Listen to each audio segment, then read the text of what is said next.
From the twisted realm of science and the darkest pits of reason comes chilling tales of godlessness.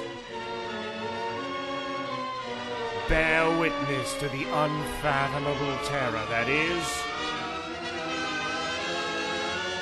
the Good Atheist. I don't understand why you can't just be happy about the participation and just roll forward, but instead you have to throw around words like disappointed, and it just starts the show off on kind of a, like, what do you think? On a bummer note? Or you think you're these people's dads that you say right absolutely. in, and when they don't, you could say you're not angry, you're just disappointed? I think, you know what I think? I think that there are people who secretly out there wanted to remind themselves to write in and then completely forgot when they got home. Because it's so funny. Most of the ones that I got said exactly that, saying, oh, I just remembered. I had to actually mention it twice for some people to remember. I understand. Most of these people listen to it in their cars, you know, when they're working out and stuff like that, and you tell yourself, note to self. Yep. Gonna write to the Good Atheist. But, Yep. I mean, come on, like, how many times do we make notes to ourselves about stuff we want to do, and then we completely forget about it? Well, I got to give you credit, though. This is not the case for you, because didn't you just write an email to Jean-Claude Van Damme? That is correct. You know, I've decided anytime I say I'm going to do something, I'm just going to do it now, you know? That's a pretty big order, because you're a huge talker. I'm a big talker. Well, you know, I said that I'd do it. It didn't necessarily say that I'd do it well. Yeah, actually, the other day I wrote an email to Jean-Claude Van Damme, and the reason is actually because I was watching one of his movies, JCVD, which is the new one, the new one, which is kind of like a spoof on. It's kind of a spoof on him. Yeah, it's a self kind of parody thing, but there was a certain amount of, I don't know how to describe it. I guess a certain amount of openness that I wasn't necessarily expecting from the movie, and I kind of enjoyed it. So I actually sent a letter over to Jean-Claude because I think I understood how he felt. I think I understood the message that he was trying to convey, and I just wanted to sort of like reach out there and try to make a connection. It wasn't because I'm like, ooh, I want to be friends with Jean-Claude because he is famous and I will be famous through him. I mean, I don't care. I just want to say, hey, I really enjoyed what you were trying to say, what the movie was really all about, and you know, I can understand, you know, from his perspective, the kind of vibe that I got is that Jean-Claude Van Damme is kind of a guy who has a pretty big heart, who doesn't necessarily feel as though he deserves his own fame, you know, because what does he do? He goes around kicking people. I mean, like, I understand at the end of the day, you're probably like, who the hell am I? You know, what makes me so special? Yeah, I don't know. I think there's a chance he'll get that email and it'll be like, wow, this person tried to connect with me and they just don't get it. I don't know. I don't know. Well, that's the whole thing, though. I mean, at least it tried to find that out. I mean, I don't mind if he turns around and says, you got it completely wrong. I'm like, okay, that's fine. I mean, people get it wrong. But you might as well just try. You know, you might as well put yourself out there because, I mean, at the end of the day, who gives a shit? The odds are he's just going to put it in his delete box and it won't matter. But it would have been ridiculous for me to assume that it was pointless to write. You know, I don't think anything is pointless. You would be surprised. Sometimes the most amazing things can happen from, you know, kind of an impulse thing. Anyways, let's deal with some of the questions. I sort of broke it down to, you know, I received a couple questions which weren't actually questions, so I disregarded these ones because they were more like statements. What, they kind of cheated? It's not that they cheated. It was actually because they were... Some of them, rather than asking me questions, were just saying, I think this is an important issue. And why don't you guys talk about it? Well, there was no question about it. I don't mind that. What's wrong with that? I actually prefer sort of like specific questions. Because here's the thing. I don't want to read on the air an email that is like essentially 500 or 600 words long. We have to kind of like be fair that I don't want to read the entire time. I know, but how about this? Just say this person thinks, you know, summarize it, and then we can go at it. I think that's perfectly fine. But it's not my show. You run it however you want to run it. That's you what tell we're doing. People that you're disappointed in them, and you don't. I didn't say I was answer disappointed. I said I understood. I said I understood. I said I understood that sometimes when you put yourself a mental note, you don't always do what you wanted to do. And when you don't follow up, you disappoint Daddy Jake. Yeah, that's right. That's right. Okay, let's deal first with Pepe, who wrote a question. Yes, that's a real name. Who followed the rules. He followed the rules, the specific rules. And here's his question. I have a question of my own. After being agnostic for 4 years, I recently became full atheist. I've been slowly coming out to my friends and family, most of whom are not hardcore believers, but Catholics nonetheless.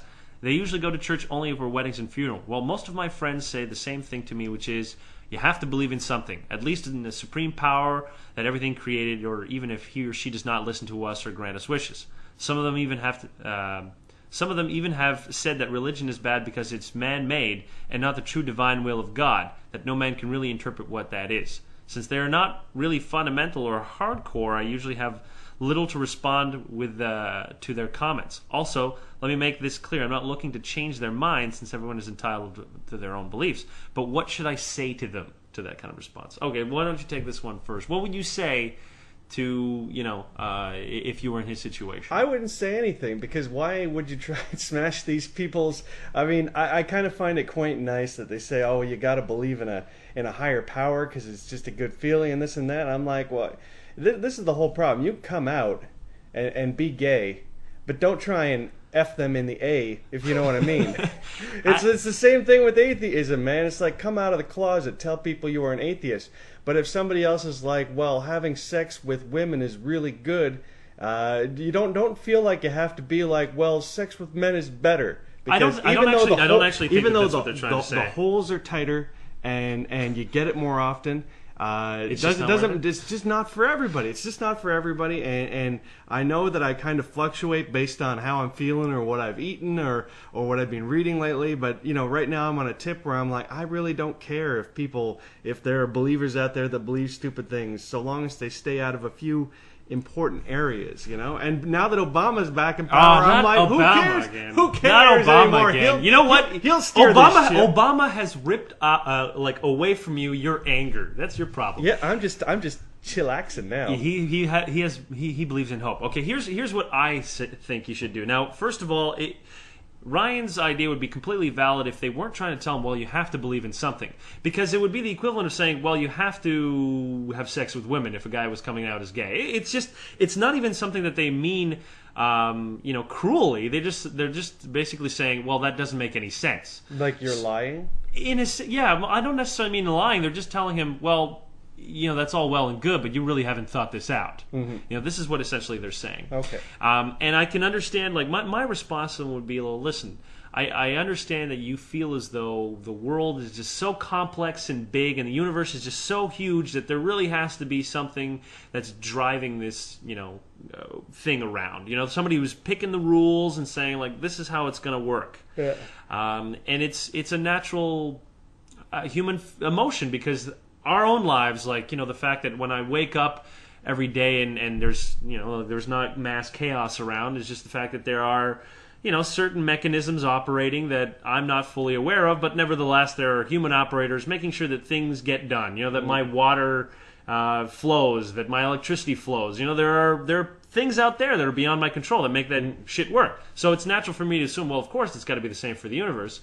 I would respond to them saying, well, are you really willing to not question the assumption that it all has to have an operator? I mean, you don't have to tell them that atheism is necessarily the most logical thing in the world, but at the same time, you can say, well, have you really not considered, the opposite? Are you really willing not to question your own assumptions about the fact that there is a supreme being? I mean, all that you are doing as an atheist is basically saying, I don't believe in God, and I'm not willing to go back to just sort of like this belief, this magical belief of saying, yeah, there is a God. Okay, I'm done with this question. No, you're just... I think that for most people who stop believing, going back just doesn't sound like an attractive prospect. It's just, you don't want to go back to the, praying or the hoping that someone's going to answer your prayers, or even thinking that there's just a grand scheme to everything. You're just like, no, it's not, and that's pretty much my life. So I think he's right in feeling a little bit, I don't want to say dejected, but it just sounds as though the people that are around him really aren't listening, and they don't comprehend what he's trying to say. They're like, well, obviously you haven't thought this out. So I think I would just ask them, if they're really not willing to question their assumptions, how can they even think that they're right? If you question your assumption, that's what really science is all about. Saying, well, does everything everything that you throw, will it always land? And it turns out that no, you throw it hard enough and it will not come down. It'll keep on going. But have you ever thought that we waste as atheists so much time trying to talk to these religious people that we haven't spent any time at all talking to each other and figuring out what we as atheists are doing. I mean, the whole side of atheism that bores me to death and I think is just terrible is this whole how do I convince people that I love that I'm not stupid, and I can understand that completely, but at the same time it's not the kind of thing that interests me personally. I accept the fact that lots of people think many of the things that I believe are stupid. I don't care. Well, would you care if your relationships with your family was influenced by the fact that you didn't believe anymore? Like, for instance, I mean, we take it for granted that our parents don't generally give a crap about what we believe. Well, let's look at this, because I was thinking about this, because I was thinking about, our friend Galen, his roommate, right? Yeah. And I like her, and I'm going to hit on her and possibly try and date her. But looking at her bookcase, she has books on astrology. Yes, I know. And stuff like that. Oh, yeah. And I'm like, now looking up and how this is going to go She's forward. She's hot, but no. And here's the thing: is like, am I going to let that slide and just be like, okay, well, she believes in astrology, and I'm not gonna kick her in the teeth over it. You know what I mean? And that's kind of how I look at this situation. I mean, because it doesn't matter to me if I'm right. That's the beauty of it. It's when I'm right, it's a perfect sunny day. You know what? That's you on a good mood. I've fucking heard you so many times mentioning, like, did you not have a conversation with your mom about The Secret, you fucking hypocrite piece of shit? Yeah, I made fun of her for it. Oh, well, gee, you don't seem to care when people think about stupid things. Of course you do. It's just that on good days you don't. On bad days, though, a person comes over to you and says, Ryan, I don't think you should go to the grocery store today because your horoscope says something bad. That's when a person, because here's the thing, you don't live in a bubble. A person's stupid beliefs will eventually affect you, and it'll affect how much you respect them. That's the problem. That's the issue where you have to, you can't surround yourself with people whose beliefs are retarded. You just can't. No, I'm perfectly. That's the whole thing. Is it's like I'm willing to overlook these things. You just have to be willing to accept people sometimes for having dumb beliefs, and that's basically kind of what I've figured to do in these cases. And I can understand why, like, when your family is like, oh, your family feels less of you for not buying this stuff. I can understand that would be a pretty bad thing, but I would be like the sweet lozenge in my throat of justice. Would be the fact that I knew I was right. I just don't have that same impetus. For me, I need other people that are around me to acknowledge the fact that I'm right. I'm sorry. It sounds very egotistical, but if they're turning around and saying, "Well, Jacob, your beliefs are crazy or stupid," I mean, if I'm going to let them have their beliefs, they need to have the sort of same equal respect that for mine. And if they don't, I'm sorry, I'm going to fight them for it. I just think it's a waste of time. It's like you're trying to get out of the kids' table because it's called the kids' table, but that's where all the fun is happening. It's like, who cares? Who cares that? You know why I hate the kids' table? Because I'm too tall for it. My fucking knees keep banging on the thing. So I have outgrown the kids' table. You obviously have some under the skin issues with the kids' table, and I'm just I thought we're gonna let that go. Yeah, it was an analogy. Don't look too much into it, and don't go into like a I was touched kind of like thing. Jesus Christ, never that much. No, not touched that much. No, you know what I hated about the kids' table? Just a little touch. What I hated about the kids' table was always one of those things where, well, Jake, you're young. Go to the kids' table, but I'm like 6'1", and all these other adults, fucking short, 5'1". I'm like, listen, I'm not comfortable when I'm at the kids' table. Can I please have this table? And they're like, well, you're both not adult enough to really understand what's going on at this table, and no. I'm like, wow, that's a really valid argument. Thank you very much.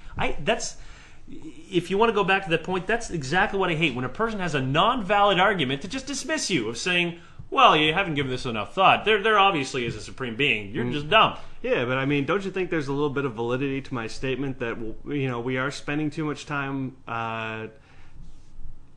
trying to convince other people? Yeah, and to a certain degree antagonizing and being downright. I mean, everybody knows the stereotype of the annoying atheist, right? That it's like there's no, they go to a party and they try and convince people that God doesn't exist. I think we know who these guys are, but I think they don't represent atheists in general. Here's the thing. I mean, you got probably a handful of guys out there that are just bashing everyone's head, saying like, religion is stupid, you're stupid if you believe, so on and so forth. These guys are annoying, but I can't fucking do anything about them. They're their own people. But now, all of a sudden, everyone's like, well, all atheists are like this. I mean, what am I supposed to do? Number one, I can't fight both. I can't fight the extreme atheists, and I can't fucking fight the religious group that are like, you see, everything that we've been saying about you is right. Everything about you. Well, now I have to, in a weird sense, almost pick a side, right? And the side that even though the fundamental atheists, like, well, I don't even say fundamental, the hardcore atheists, I find annoying. I mean, I've mentioned this countless times about, different forums and how people really are annoying about that. But in another sense, I mean, I understand their passion. What I'm hoping to do is sort of like convince the hardcores, saying like, it's great that you want to proselytize. I think you've been doing it the wrong way. But at the same time, I don't want to say it's, pack up your shit and go home. I don't want to say that. Well, here's my point of view. I feel bad for you because you have to define your atheism much more than I do. I don't even... you basically forced me to be an atheist. I'm more of that couldn't give less of a shit. But it's hard to say that now that we have, 35 hours worth of me on an atheist. I'm like one of the top atheist podcasts. You're now a fucking hypocrite. You participate in this dialogue. I just participate because I'm bored. What else am I going to do, I'm trying to keep myself from going to the grocery store and buying junk food. Okay, so he's bored. This will do it. But, I mean, my point is that you have to define your atheism and you have to explore it, and you're always having to push forward with it. Well, me, it's just more of just a statement that I don't believe in God. I don't believe there is a God, that gods exist, and that it's all pretty much foolish. And to me, it's a very simple kind of step from saying there's a God, there's not a God. It's just one step up on that, kind of like, okay, there's no God. Now let's just keep moving on with our lives, It's not that big of a deal. It's just that it is being turned into a big deal by people who do believe in God. If there wasn't this big argument, then there wouldn't be a website, a podcast, or anything else. It would just be atheism would just be lumped in there with the rest of them. I would, in a sense, I wouldn't even mind that. I mean, you're right. I do have to define myself because I'm the good atheist. You know what I mean? Like, you put that word out there, and all of a sudden you have to define what the hell that means. Yeah. So it is a decision on my part. Yeah. And in a sense, I would really rather be done with it. Just because it shouldn't be an issue. I shouldn't have to tell people why I'm good, despite the fact that I'm an atheist. I mean, the whole thing is a play on that most people really believe, like the hardcore Christians really believe that atheists are amoral, evil, and whatever. I mean, and I have to fight that. And that's like the whole purpose behind this podcast, purpose behind the website, even purpose behind the book I'm writing. It's just this notion that as soon as you take the attitude, well, it really doesn't matter, and we should just sit back and it's not going to be an issue. There are people that are making it an issue, and I just can't sit back and say it's done. It's done. It doesn't matter anymore. I can't take that stand. Okay, but let's take a look at this. It was Copernicus that said that what was it that the Earth rotated around the sun? Was it Copernicus that said that? Well, he was one of the heliocentricists. I can't even pronounce it. Yeah, I know, but is it? I mean, he presented the heliocentric universe. He didn't present it because actually the Greeks believed in that, but he postulated it. Okay, well, let's look at another one. The Earth is flat, the Earth is round, right? Sure. Lots of time was wasted trying to figure out what the deal was with this, right? And now we look back and we laugh about it. And there are people who devoted their entire lives to Earth goes around the sun and the Earth is round as well. Yeah. And looking back, it's just like, God damn, these fucking brilliant people were wasting their time trying to prove to retards that life doesn't grow out of peanut butter jars, or you can't disprove evolution because opening up a peanut butter jar and there's not life in there. Good point.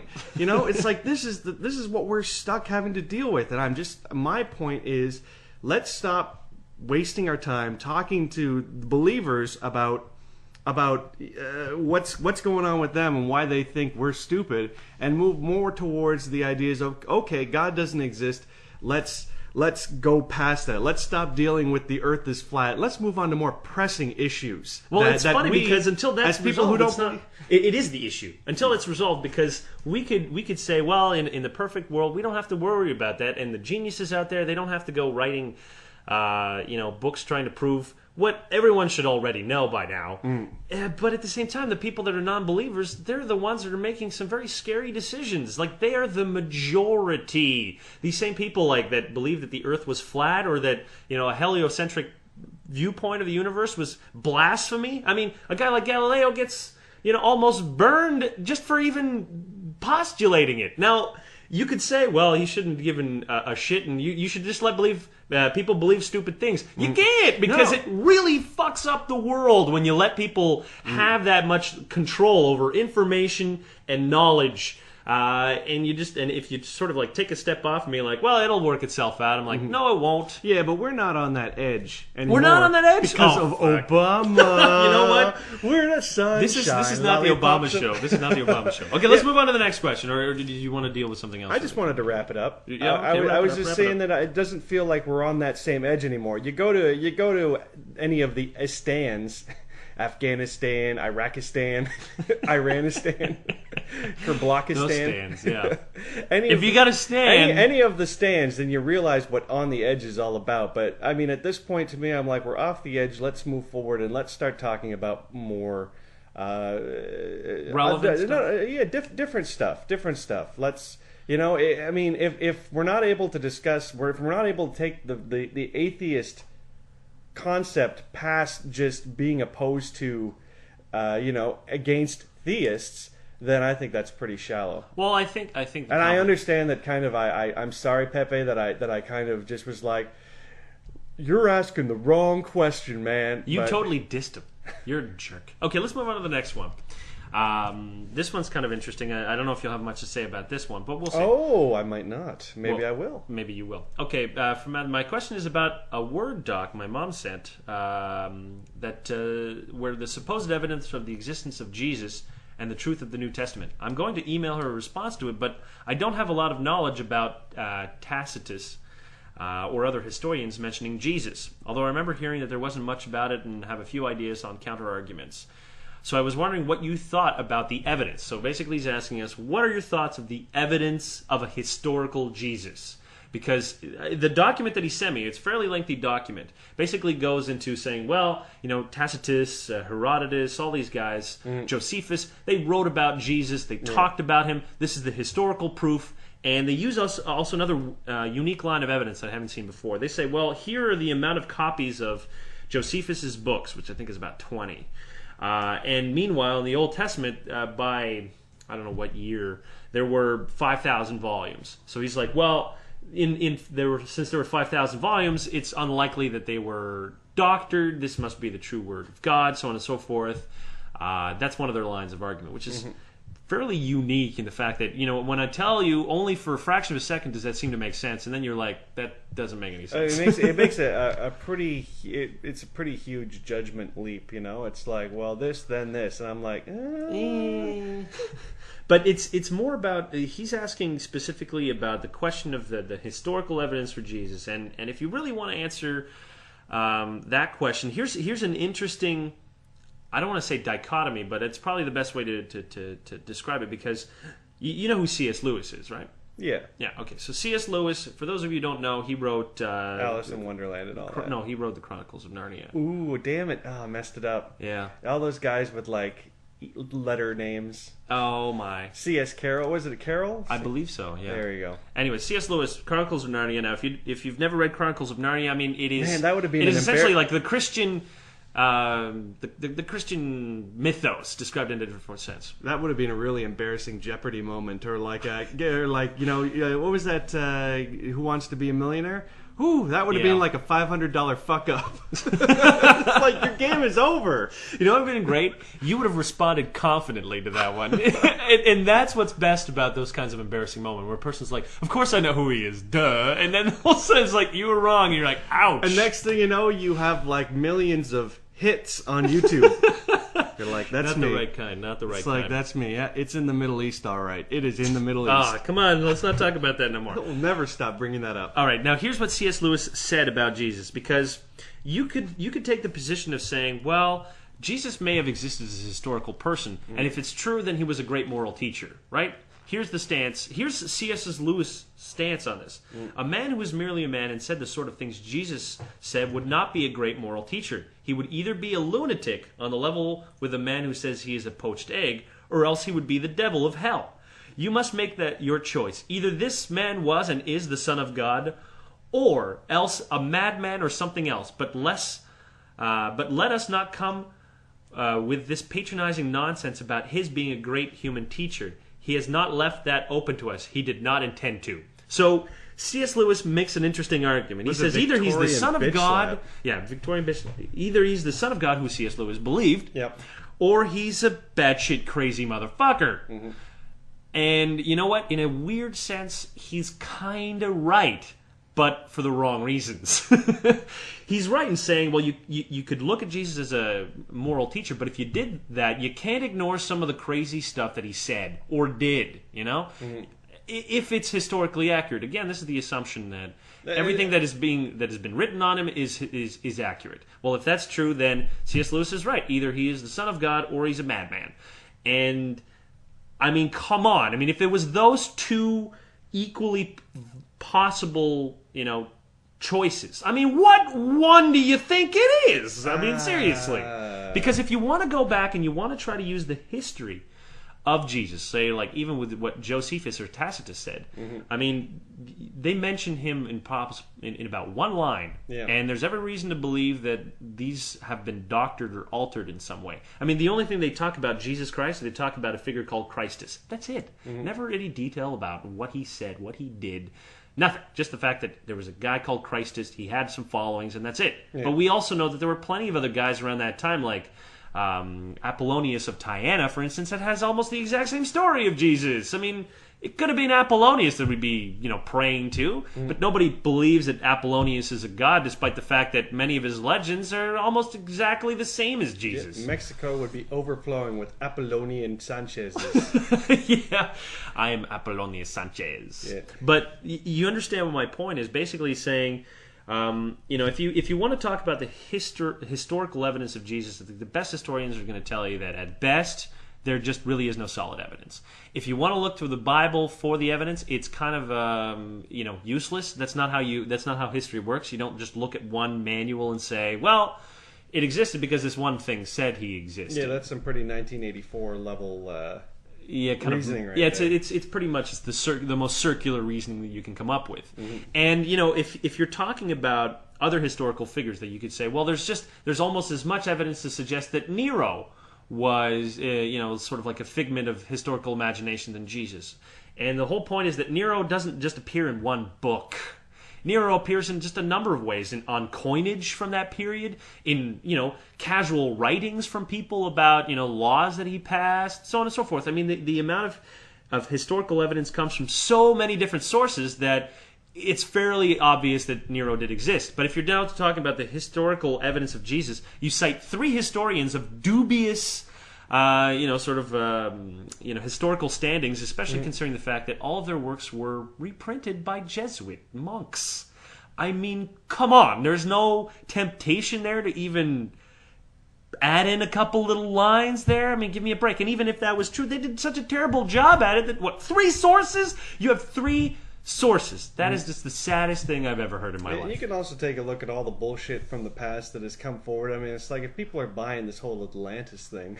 Oh, man. Yeah. The fact that Atlantis is mentioned in only one book is a pretty good example. I mean, it's mentioned in Plato's Republic, and that's it. And you can have an entire mythology based on it. And you're like, well, you know, Plato was an old, you know, wise man. Of course, he must not have made that up. It was just kind of a, you know, at the time it was just used as a way to explain a utopic society that no longer exists. I mean, you might as well just say, I don't know, the third moon of Endor or something like that is where a great civilization grew. You're not going to say, well, these were wise men. Of course there's a place called Endor, and of course it has 3 moons. Because Lucas wrote it so. And Lucas would never lie to us. And then he hid in a refrigerator and was blown out of the house by a nuclear explosion, and he survived. He survived because he is Indiana Jones. You know what? If you wanted proof that any man is God, it must be in Indiana Jones, because honestly, surviving a nuclear explosion when in the fridge is a fairly, you know, impressive feet. If by impressive you mean raping my childhood. Okay, let's move on. Well, have we really? So we've answered the question basically. Okay, I'd say that you've given some pretty good, solid. I think you know what, like the amount of criticism on those three historians is fairly obvious. You can just search for them on the web and you're going to see. I don't want to just put my tinfoil hat on and say, well, any mention that these guys have is obviously fraudulent. But even the mention, how much Christ is actually mentioned is not. You wouldn't consider that any historical evidence. There's no historical evidence is showing that a person has a particular impact, like that he.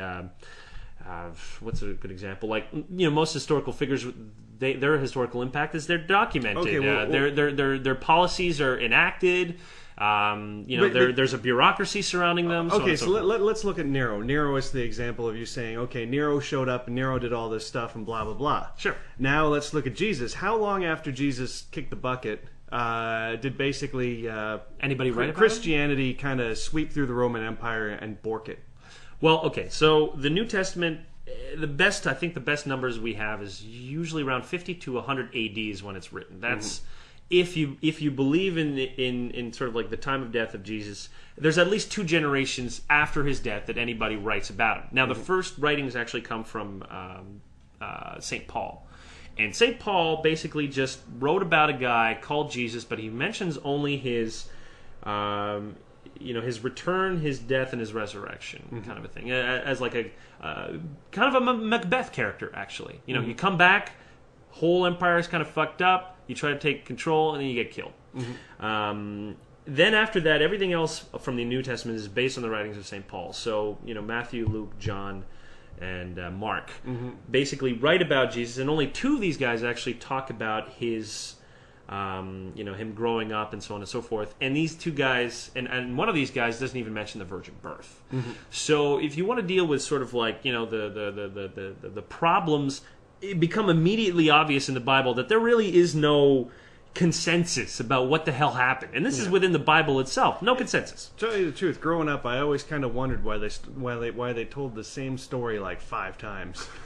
I was like, this seems a bit strange. I didn't understand what was going on. I mean, even the lineage described, I think, in Matthew and Mark are different. Like they don't have the same, because basically what they try to do is say Jesus is the son or is the descendant of King David. Right, but the descendancy changes in both books. It's not the same. Now you have to understand from the. But I thought he was a son of descended of King David, so I guess he's got a bit of David's DNA, if they believe in that. Right, which is weird because the lineage, from what I understand, comes from Joseph, but he's not the biological father according to the virgin birth story. So. Now you're just like, well, what the hell is it? Now you're saying like, well, okay, Mary is actually the part of that lineage rather than Joseph. I mean, it's not even freaking clear. They don't even know. They can't even get their story straight. So basically, it's pretty hard to disprove the lie because the lie is so ridiculous. It's so convoluted. I mean, at one point you could say, well, Matthew says this, and then a person could turn around and say, well, Mark said that. So it's fine. And there seems to be no problem that there is no consensus. They'll create consensus. For instance, I heard some argue that the difference in lineage was due to the fact that what was it again? The excuse that it was like, I don't know, some historical, not even a mistake, that it was just a different way to describe the lineage. And I'm like, that doesn't even make any sense. Like, a lineage is a lineage. You're the son of this. You're the son of that. It's not like, well, you're the second cousin of this person who was the third cousin. So that makes that fits that guy in. That's how we fit that guy in. And I'm just like, no, you can't do that. If you're trying to describe, all right, who the ascendancy of all the Roman emperors, you have to have a pretty solid historical evidence. If 2 guys came together and had different lineages for who was emperor at what time, you'd be like, whoa, dude. Something's not right. Either one of these is right or the other is right. They can't both be right. So even the internal consistency of the Bible is terrible. It's not consistent. It is what you would expect from taking a bunch of different different, I guess, works and trying to jam them all together to create a historical Jesus rather than an allegory, which is what Jesus was in the writings of St. Paul. He was an allegory. He was just a kind of a story to to introduce the concept of original sin for St. Paul. He's that psychotic motherfucker who just basically says that every human being is born with sin, and that's why you have to be baptized, because we all inherit the original sin, and Jesus died in order to be able to absolve us from that. Sin. So basically the inventor of Jesus wrecked him right from the beginning. It was only later when people softened him up and made him that cuddly Jesus that is so awesome. Yeah, well, a lot of people actually say that Paul of Tarsus was a pretty fucked up guy, like, psychopathic in his obsession with pain and blood libel. So actually, Paul, 60 years later, 2 generations later, definitely existed then. Paul of Tarsus, there is absolute evidence that he existed. In fact, he was one of the most prolific writers. He wrote, I think, 10,000 letters on the subject. St. Paul existed. In fact, the reason why Christianity exists is because of St. Paul. He's the one who took basically the Jewish religion and gave it to the Gentiles. That's St. Paul. St. Paul existed. Well, he was Paul of Tarsus, but they gave him a saintly name, obviously. I mean, if you're the big dog, you probably get, upgraded. You get a promotion. You're the president. Yeah. That's what a saint is, a president. But yeah, just to go back to that point, I mean, look, if you really want to do your research, there's plenty of stuff out there. I mean, I'm no expert. I just know that basically anybody who makes a claim that there is solid historical evidence for Jesus is lying to you, or he's delusional. Because serious historians may admit that there was possibly a Jesus, but only a very, very Catholic one will tell you that they actually existed. And I guess it's for another episode. Probably we can talk about, does it really matter if he was real or not?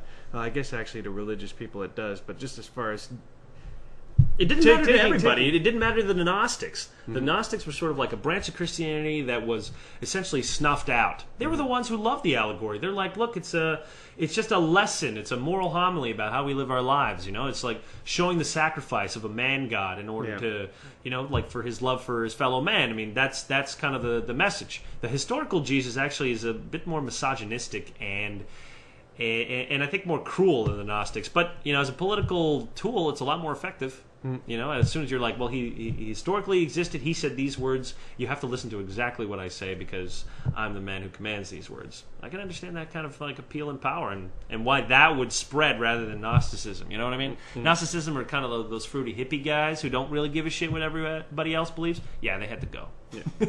They had to go. Okay, here's another question. This is from Ryan. I think you're going to like this one.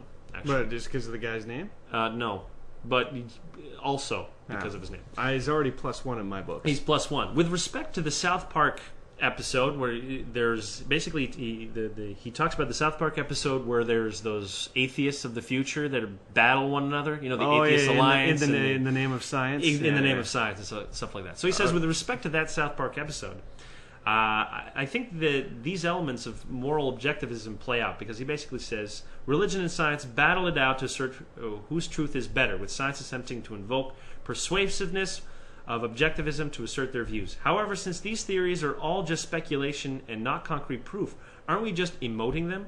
And if we're emoting, aren't we just back to religion again?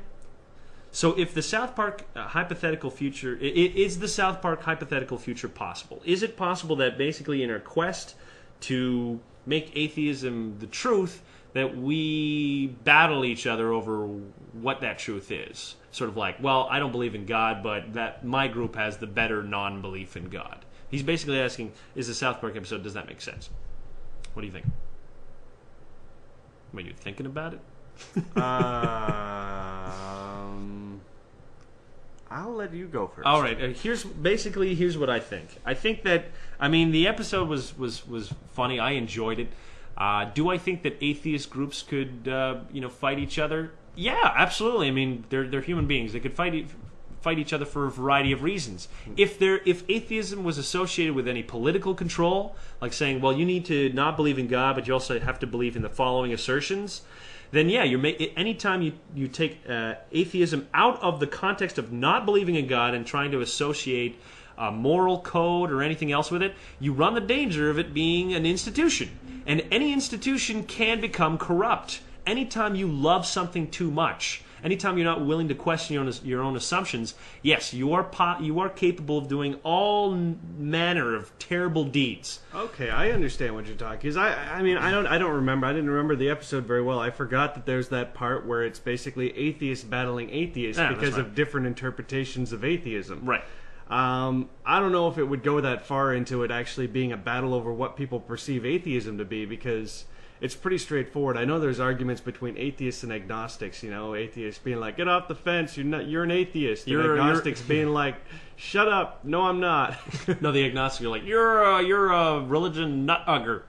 yeah. But I mean, goes on. When you're looking at the idea of everything else, I mean, you see it all the time. I mean, there's debates on science over global warming and on 1,000 other little things. And I mean, all of the disputes, political disputes and everything, sure, they might dress it up with religion, but for the most part, it's down to like just very basic disagreements on what's going to make the economy work, or what's going to make the climate work, and what's going to make these treaties work, and what's good for us and what's bad for you, and all this. I mean, it's the whole point is once we get rid of religion, that's just going to be one less thing we have to argue about. Yeah, you know, I think what the South Park guys, I mean, if they were trying to make a political statement, I would say that they were wrong, because, I mean, in terms of atheism, any debate that goes on in atheist circles is just, I mean, the finer details of saying, well, this constitute as, you know, proof that God doesn't exist, or this constitutes as proof. But those themselves, is there a consensus that there is no God? Yeah, among the atheists, of course there is. It's just the degree of which that consensus exists that differs. Oh, but you've seen it, and I mean, to a degree, because we are so apart from the entire atheist community.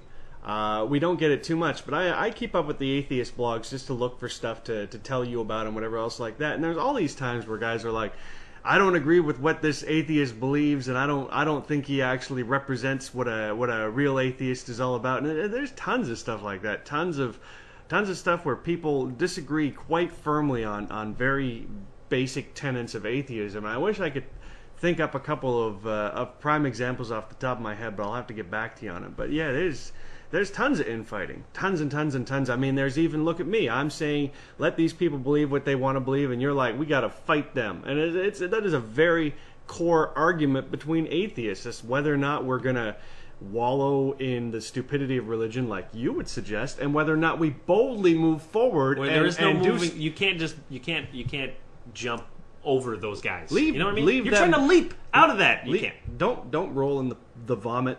Just leave it there and keep moving forward. Just don't get involved. And see what I mean? We go. Don't get. You know what? Right now, don't get involved. That means this is the last episode of the Good Atheist People. Ryan figured it out. Oh, because all of a sudden I'm not an atheist anymore because I don't believe that we should be trying to convert all these religious people. Well, screw you, buddy. Rabble. Let's go to war. Rob. Okay. So there you go. I just manufactured our own little internal split. Yeah, absolutely. Would that split mean that we would go to war with each other? I don't think so. Look, if you want to... I could punch you in the face if it would make you feel better. Let's not do that. No. I basically think that you can't look at a South Park episode and sort of take it that seriously. I mean, I don't know what the future holds. If everybody stopped believing in God tomorrow, I don't know what would happen. Would people find something else to do? Absolutely. You hope that other thing they have to do is constructive. Yeah, but maybe... I think that as long as we believe in things that allow us to question our assumptions, just to say, well, am I really right?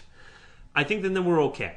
If you believe in something and you refuse to change your mind, I think that's when you have a dangerous ideology. You know, if you look at people who are saying, oh, well, communism, they got rid of religion, and that's why all these terrible things happen. The reason why terrible things happen is because people believed in communism. You know, do you think Stalin questioned his own assumptions? Absolutely not. You know, for him, it was just a matter of cleaning up the rabble that didn't see necessarily his own vision. And maybe in his own brain, that vision was beautiful. I don't fucking know. I don't care. The point is, when you love something too much and not willing to sort of question it, like saying capitalism is the best, system that we have, no question about it. Communism works. That's it. No debate. I'm like, as soon as you take that position, then anything can become poisonous and terrible. So you hear that, everybody? Jake says, question democracy, because it might not be the best. Well, question democracy in the way that it's even handled now, because democracy as we understand it now is kind of a malleable thing. Do you really think that going to the polls, for instance, is democratic? Do you think that 54% of people voting to not allow homosexuals to marry is good? Do you think that democracy is always a sort of one of those blanket things? It's just going to make sure that everybody is happy and you can just go around, throwing flowers and singing songs? No. There are problems with it. Yeah. The tyranny of the majority is a serious problem with democracy. But it's one of those things where as long as we question our own assumptions of saying, well, democracy isn't always... doesn't always ensure that people, live good lives, then all of a sudden you're like, okay, well, if I am willing to question that assumption, I can always make sure that it doesn't get out of hand, that I don't just listen to the ideology blindly. I think that's the danger of anything. Like if I believe in that there is no God 100% and no one can ever change my mind, there's a problem there. There's a giant problem. I'm like, if you want to convince me, if there is any evidence to, I'm more than open to it. But it's got to be good. It's got to be good. It's got to be on par with like Monty Python, a big foot coming out of the sky. It's got to be pretty damn good. Yep. All right, let's move on to our next question. Wow, we got more questions. We have more questions. Awesome. Well, you said you wanted to make this a long show, so I figured these 4 questions. Well, because you slacked off and didn't release one last week. What's up with that? I was busy working on the book, actually. Busy. All right, this is from Jack. Hey, Jacob, I've been listening to your podcast for the past few months, only recently becoming a self-proclaimed atheist, either late November or early December last year, rather than just being a Christian in name only.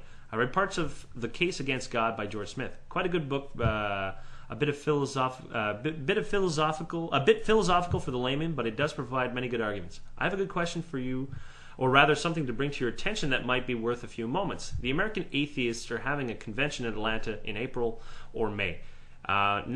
Basically, they say naturally they have Dawkins speaking, but what piqued my interest was that there's a giant debaptism ceremony under the heading Special Events. I am not particularly big on metaphysical ceremonies and rituals as they smack of ridiculousness, yet this debaptism is just silly. What is there to debaptize if nothing occurred in the first place? Is this a common thing in atheist communities? Wow, I'm like, that's hilarious. That's hilarious. These atheists are debaptizing people with a ridiculous ceremony. Is that what they're planning on doing? Yeah, I looked at it. It is serious. It's a massive debaptism. There's 2 ways to look at it, or you can look at it both ways. You can look at it, number one, it's a big slap in the face to religious people. It's basically just they're trying to, it's the kind of thing that'll get them press the week coming up to in all the newspapers. It's a backhanded slap, basically, to religions, like smack. But number 2, it's once again, it's rolling around in that vomit. It is a bit of that. To the extreme, it's putting it in your mouth and playing with it. It's like, don't do that. Don't put it in your mouth, Timmy. Because now people don't take you seriously. This is an example of where what you were saying before is right. This is one of those things where you just why are you going there? Why are you even dealing with this? You're giving some kind of credence to baptism in the first place. But then again, it's Jacob, ridiculous. Weren't you the guy that defended that dude who stole the host and put a nail through it and stuff like that? Isn't it the same kind of thing? Isn't it the same kind of stupid? The reason I defended that was because he was making a statement against this one guy who was practically kicked out of his university for not eating the Eucharist. You know what I mean? He was just he did that. I thought he was kicked out because he stole the Eucharist. And then he basically stole it. But for them, stealing it was he put it in his mouth and he didn't eat it. He just left with it. Yeah, he left with it, and then he was like, "Ha ha! Don't try and fucking look. I have no problem with you." It doesn't matter. You're You're softening this up. You're being like Fox News here. You're softening up this guy's case. Well, it is the same thing. Then you know what? In terms of the desecration, quote unquote, of the Eucharist, because here's the thing: in terms of the biggest mortal sins, defiling the Eucharist is up there. I mean, forget rape, murder, whatever. Mm-hmm. These are not serious sins that the Catholic Church is worried about. It's worried about the Eucharist being desecrated. It's worried about priests sort of like talking about what they're what goes on in confessions. Mm.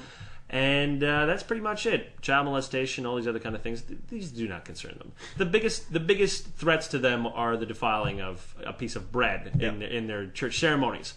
And I'm not going to put this on par with this whole debaptism thing, because the debaptism thing is one of those you want to reclaim yourself and get out of your Christian identity, and I can kind of understand some people might need that. There's a bit of a separation anxiety that can come from you want to almost start over, hit the reboot button, but at the same time I'm thinking this is actually the wrong way to do it. I think that in a sense you should be able to let go of the whole thing. You should be able to say it doesn't really matter that I was baptized. If you're logically thinking it through, then it shouldn't matter. And then the second that you have to actually go through and do this, debaptizing thing. I mean, you know what? I don't want to criticize it too much because who knows? Maybe it's just going to be at a kegger, and we're blowing it way out of proportion. Yeah, and it's basically just something that they put together to really get in the face of all these people. This is in Atlanta, you said? Yeah. Because I was like, hell, I mean, we can go to Atlanta. My parents live down there, so maybe. We can be guests of honor. No, Yeah, we'll just go and drink lots of beer at the kegger. I don't think it's a kegger. Ah. But let's start. Because if it's not a kegger, let's start a debaptism kegger. You know, drink this beer and you shall be free. Exactly. And rather than dip your head in water, just dip it in beer. Yeah. Or vodka. I like it. Actually, if you did that, I wonder if your hair would turn kind of like all white, bleach it kind of thing. I don't know. It could be. I don't know what happens when you douse a person in really strong vodka. Ask Russian. I'm sure they know. I'm sure it's happened. Did you say ask Russian? Ask a Russian. Oh, I thought you said ask Russian. Ask the Russians. Ask the Russians. Okay, so basically, I do think that it is relatively silly. It's a back slap to anybody. It's going to get them impressed, though. Yeah, and it's a pretty good slap. It's a pretty good slap. Okay, this is from Lee. This is our last question.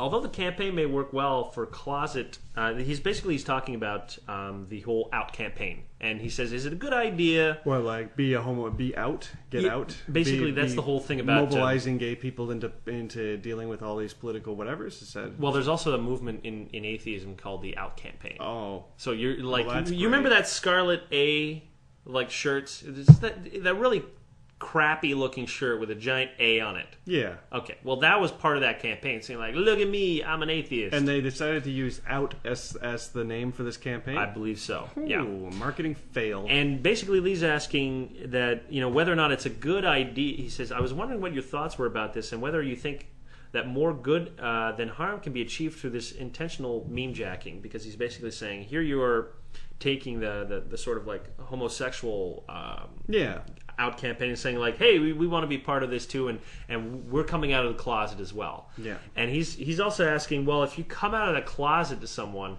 is there a danger of people sort of associating the two movements? Because say you're telling your parents that you're an atheist and they're religious, if you come out in this sort of like way that say homosexual would come out, are you making that association? Are you making it even more difficult for them to sort of accept the fact that you're not religious now? What do you think? I don't know. I'm just having a hard time getting past. I mean, to me, I think it's kind of an unfair co-opting of gay people's thing. I mean, and here's the thing. Maybe I just don't have the right context because I never grew up around a lot of religious people, and I never really had to take much flack for anything. And I know that there's lots of people whose lives are just as screwed up because of religion as it would be for, say, homosexuality. But I just say that it almost seems kind of flippant that they're just kind of hitching their trolley onto the gay movement. I think it's a disservice to the gay movement because I think it takes away some of their steam. And if atheists want to make a big statement, I think that they need a different campaign. It's like all those motherfuckers with the different ribbon colors, and then all those motherfuckers who stole the wristbands. I'm like, get your own goddamn thing. Yeah, get your own thing. Make I don't know, glasses or something, like some new or unique at least. I'm glad you're not in charge of thinking up new memes. I'm just not a marketing kind of guy. I just don't know. I'm not good at this. But I will tell you that I do think, like I said, I mean, it's a bad idea because it's not even so much the association. It's got to be its own thing. Mm-hmm. Because I mean, the difference between homosexuality and atheism, that's huge. It is so huge, and it muddies the water for homosexuals. And I'm like, you can't do that. No, we need to do our own thing. They got their thing to work out, and we got ours. Mm-hmm. I think that there's this tendency for both movements to kind of see, like there's an advantage in working together. Mm-hmm. Because a lot of religious groups are anti-gay, and I have yet to meet many atheists who were themselves homophobic. I mean, there are some, obviously. I think my dad's a good example. He's an atheist and he's a homophobe. Okay, well, not every atheist likes homosexuals. You've got to deal with it. But I think in general, a lot of atheists are free thinkers, and they tell themselves what you believe is your own business, and how you act is your own business, and I can appreciate that. But again, I mean, they're two fundamentally very, very, very different movements, and I think the association actually waters down both of these movements. Yeah. The atheist movement has to come out on its own and sort of like, and the way that it does that is not just telling other people that you are an atheist. I think it's making the case for atheism that's more important, because once the case is made for it, telling a person that's what you believe too should be no big deal. And gay people are making the case of saying, like, this is not a lifestyle, this is just how I am. And that's what they got to deal with. Yeah. But it's on two very, very different ideological lines. They're not related. They're only related because we're being shit on. That's our common ground. But if that common ground wasn't there, what really would we have? I mean, I know that there are gay atheists, and I know that there are straight atheists. So what? I mean, correlation, not there. Not there. So creating that, co-opting that, I think it's cheap. I think it's fucking cheap. All right, that's it. Are we done? Anything else you wanted to say? No, I think I'm all good. All right, groovy. All right, that's almost 1 hour, so everybody gets a nice long episode. I don't know. People usually like the half-hour thing, so you can suck it if that's what you like. You get a full hour. Just break it up into two servings somehow. Yeah, well, I'm not sure how. I'm not sure how. I think that there are options and play options or something that allow a person to break it up into different segments, but I don't know. Yeah, eat a little bit now, save the end for later. But now that you've heard the whole show and you're like, I wish I thought of that, I'm like, think for yourself. Yeah, come on, man. That's the message. That's the message. That's the real campaign. It should just be a think for yourself, dog.